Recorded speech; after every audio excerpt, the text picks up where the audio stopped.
Gentlemen, it is my great pleasure to introduce to you Mr. Jim Neighbors, singing the traditional Back Home Again in Indiana.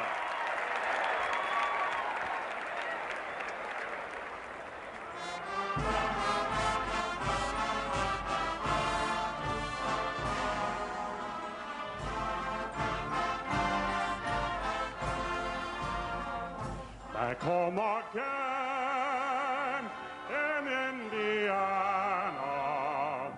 and it seems that I can see the gleaming candlelight still burning bright through the sycamores for me. The newborn hay sends all its fragrance through the fields I used to roam. When I dream about the moonlight on the water, how I long for my Indiana home.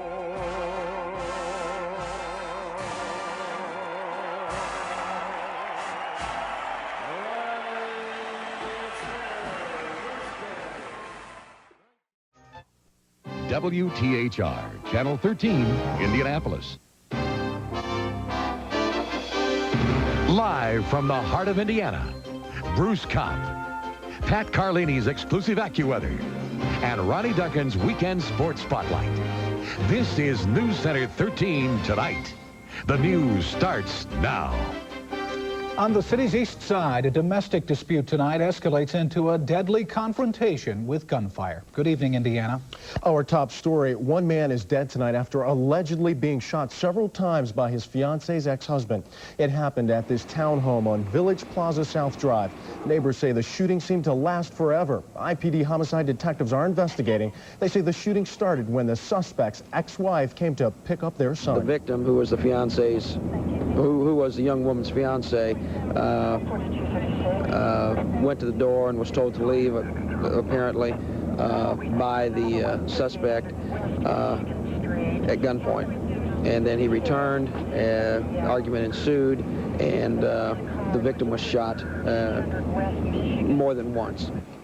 The victim was pronounced dead at Wishart Hospital. His name and the names of those involved in this incident have not been released yet. Bruce.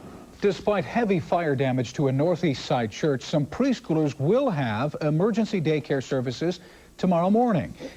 That $250,000 blaze at a North Ritter Avenue church last night also wiped out daycare facilities there. Members of Ritter Avenue Free Methodist Church moved services this morning to a nearby medical center. And tomorrow's daycare classes will meet at First Free Methodist Church, 2000 East 12th Street. A 12-year-old is charged with starting the fire with gasoline. Police will question him at the juvenile center on Tuesday. The congregation today focused, though, on forgiving. If there are persons responsible for it, you pray for God's forgiveness for them. You have a loving spirit. We will not hold a grudge. We pray for God's forgiveness and that they will seek God's forgiveness and his help. The church plans to rebuild. The structure was insured and the sanctuary escaped fire damage. A motel explosion in Maryland has left 4 people dead, and investigators say it was apparently caused by a gas leak. 10 other people were also hurt after the blast set off a fire at the Super 8 Hotel in Hagerstown, Maryland. Some hotel guests said they smelled smoke just before the explosion. Hagerstown is about an hour northwest of Baltimore. Sex and money scandals haven't stopped Japan's ruling party from gaining re-election tonight. Final results are not known, but the Liberal Democratic Party will hold on to its 35-year-old dominance in the powerful lower house of parliament. The LDP faced sex and stock market scandals in the year prior to the election. Both sides in next Sunday's Nicaraguan election held rallies today. The Sandinista government gathered in Leon and accused the U.S.-supported Contra rebels of planning to disrupt the election. In Managua, the UNO party, made up of 14 groups, marched through the streets. A veterans group from Indiana and an IU professor, along with his students, will be in Nicaragua to monitor the elections. You'll hear from them this week on News Center 13.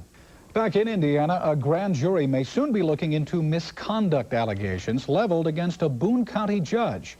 Federal and state authorities have been investigating Circuit Judge Ronald Drury over the last 2 years, following accusations that he used public funds to pay for personal long-distance phone calls.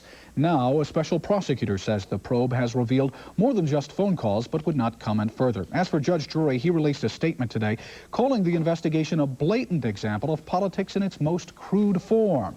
Drury announced he would run for re-election 3 days ago. He added, "I reiterate my innocence of absolutely any wrongdoing." Drury says he looks forward to a grand jury probe that he hopes will resolve his case quickly. He's seeking his 3rd term as a Boone County Circuit Judge. At 6 o'clock, we told you about a catastrophe involving a feline. About an hour later, the cat's misfortune ended with a purr. This is where we left Tommy, stranded 70 feet in the air. Now, how did he get up there? Well, there's holes on the inside of the brick that he climbed up. He was going after a bird or something. I don't know what's wrong with him. Tommy's owner accidentally locked him in this garage overnight. I didn't know where he was. I went out here last night looking for him. It was really cold. He kept screaming, and I kept walking around the garage every which way, and I thought he was inside the garage. Hey, Tom! Sweet, Tom! Who did you call it? The Indianapolis Fire Department, and my wife called Perry Township, and they said they didn't do that. So there's no way for any person to get up Not inside. through there? No. It'd be too risky to be climbing up, and the whole thing would fall out on him. We were trying to take a pole and splice it together to stand up on it so he could climb down it. Finally, after 24 hours, an idea that works. The idea was to get a pulley up to the top of the stack. Took the slingshot, hooked a string through a socket, shot it up the hole until it came outside. And finally climbed in the box because we had food and things in there ready for him, and he made it down. He's a brave cat. I thought he'd be worse off for being in the cold, but he's doing fine. It probably cost us over $40 to save the kitty today. Hey, Tom was worth it. What a cat. If your pet ever runs into a similar problem, we want you to know that most fire departments have gotten out of the pet rescue business, and the Humane Society advises getting in touch with a tree service to help out in those situations. Tom was probably happy to get that meal, too, after that length of time. Well, the Indiana legislature resumes work tomorrow. Next, we'll preview an important bill being debated in the Senate. And we've got some help in preparing your taxes. That in our Money Watch report next. One of the hottest issues at the State House comes up before a Senate panel tomorrow. A bill that would give government workers the right to bargain collectively is set for debate. For the last month, union leaders in favor of the measure have been at odds with business and government officials opposed to it in debate before lawmakers. It's anybody's guess on how or if the measure will clear the Senate Finance Committee. But the bill sponsor says only testimony will be heard tomorrow, and a vote on the bill probably won't come until Wednesday. Governor Bayh has said he would approve the bill if local governments are not required to mandate collective bargaining. Tax filing day is still 2.5 months away, but you should start thinking about who's doing them now. You can do them yourself, or you can have your taxes done by a professional. In our Money Watch report tonight, we offer advice on lining up a tax pro to fit your needs and your wallet. Mary Dorak is a tax accountant, the special kind. Mary's an enrolled agent, one of 25,000 nationwide, licensed by the IRS to represent clients legally. What an enrolled agent status is someone that has pretty much learned a lot about taxes and passed a very comprehensive examination in front of IRS. Enrolled agents charge hourly rates of usually $40 an hour and up, less than CPAs charge because they're not CPAs.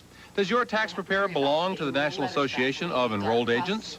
If so, he or she is required to take 6 hours of continuing education a year to keep right up to date. Then there's the profession I'm partial to, certified public accountants or CPAs. And going to a CPA to solve your tax problems and concerns is much like going to a doctor for health problems. Maybe you just need a checkup. Now, CPAs have to live up to strict educational, experience, and continuing education guidelines. Then there's that tough 3-day test we had to pass. And like attorneys and enrolled agents, CPAs can represent clients legally before the IRS. Most smaller CPA firms charge fees ranging from $100 to $250 an hour. don't want to spend this much or don't need this much tax clout? There's always those storefront preparers. The biggest, H&R Block, has more than 9,000 offices. Whoever you decide to use, it's true, the best practitioners are very often the busiest. So my advice, start looking today. I'm Steve Crowley for News Center 13's Money Watch. Tomorrow night on News Center 13 at 11, our Money Watch report rediscovers IRAs.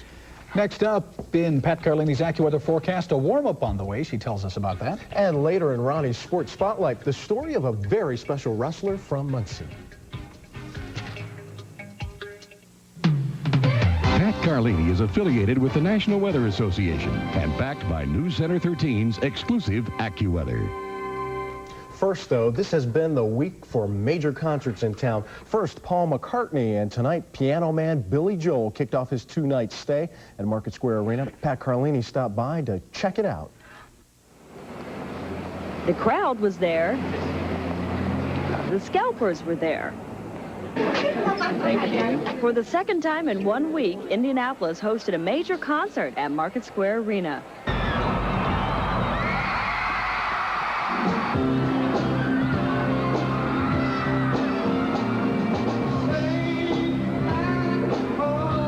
Billy Joel kicked off the first of his two-night stay with the title track from his Stormfront album.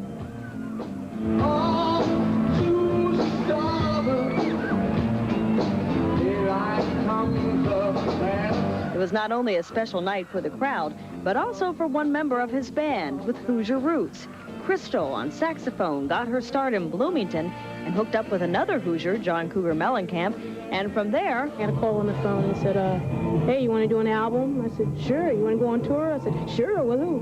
Billy? Sure, you know. So here I am. And speaking of pleasing the crowd, these three girls wound up with better seats than they ever imagined. A guy just came up to us and said, do you want better seats? And we said, sure, we'll take them. And we got them here. We're down here front row. Even Billy Joel is said to be pleased with his Stormfront tour.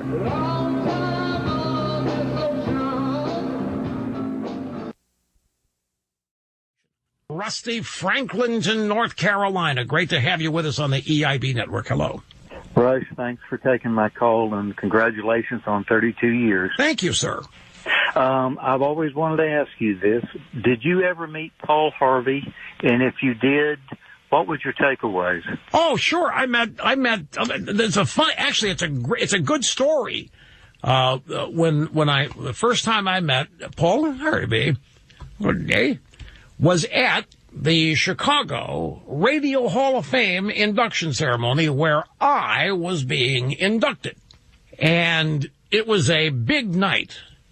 I had a lot of family there. They came up from Cape Girardeau. This was in Chicago. Bruce Dumont was running the National Radio Hall of Fame. And the crew from the NPR Morning Edition, they were getting in that year. Larry King was the MC. They broadcast this thing worldwide because I was getting in. I was the most famous inductee. And Paul Harvey was there. He was instrumental. He was one of the key figures in the Radio Hall of Fame, and he lived in Chicago, of course. So this is one of the instances of naivete that bit me in the back. I was told that Dumont said, hey, Sally Jesse Raphael wants to be the one to induct you. I said, what? Yeah, Sally Jesse Raphael. And this was the night of the induction. I said, well, okay, what could go wrong? What went wrong? She stood up there and she said, I don't think this man should be inducted in the Hall of Fame. He calls women like me feminazis. And I'm thinking, oh, for crying out loud, this is the only time I'm going to get inducted in the Radio Hall of Fame, and this B.I. has to get up there and do this. When Mom's in the audience and my brother's in the audience, my brother is steaming, and so was Paul Harvey. Paul Harvey was livid. Now, Sally Jesse Raphael, who's about 5'2", when she's not wearing those rockabilly high heels, she's just beaming at me. I just totally ignored her, and I went up there and I thanked everybody, the American people, and gave my remarks and so forth. And when it was over, I met Paul Harvey, and he shared with me that he was very disappointed in what had happened and so forth, and what she had done. And on the following Saturday, that was a ceremony that took place, I think it was a Saturday night in Chicago. And it was, I think, the following Saturday on Paul Harvey's Saturday show. And I think his Saturday broadcast was like a 15 or 20-minute thing. But he devoted, I think, over half of that broadcast to me being inducted in the Hall of Fame. And it was so great. He was, well, I just remember the one line, there's nobody who does what Rush Limbaugh does, and so there's nobody ever who can do it better. And he was effusive in his praise. And part of the reason was he felt it necessary to defend the Hall of Fame. Nobody was happy with what Raphael did. She had duped everybody. And Bruce Dumont was apologizing. The NPR people loved it. Larry King loved it, but the half the other crowd didn't. And I remember flying home, dropping my family back in Cape Girardeau, and I was still ticked off on the airplane. And my mother, what are you so upset you just got in the Hall of Fame? Yeah, look how it happened. You can only do this one time, Mom. I mean, I can't go in there. I can't get inducted next year the right way. No, you should be proud. That's never happened to anybody before. Well, that's probably true. Nobody's probably been inducted by somebody protesting their induction. Although I think Marlon Brando came close to the Academy Awards one year. I don't know, but she always had a unique positive way at looking at things. Look, I don't know where she is. Look, my TV show was taped in the same building, in the same floor that her stupid show was taped on. And there was somebody on her staff, I still don't know, you may know who it was. There was somebody on her staff who surreptitiously, privately and secretly, got us a photo of Sally Jesse Raphael without any makeup. And now, I don't want any of you ladies getting upset with me here. This came in over the transom. And I know it's not polite to comment on such things, but I don't think I have ever seen in a single human being a starker contrast between makeup and no makeup as was exhibited by in that picture of Sally Jesse Raphael. And I think, correct me if I'm wrong, I think that picture ended up in a television. I think a switcher made a mistake, and that picture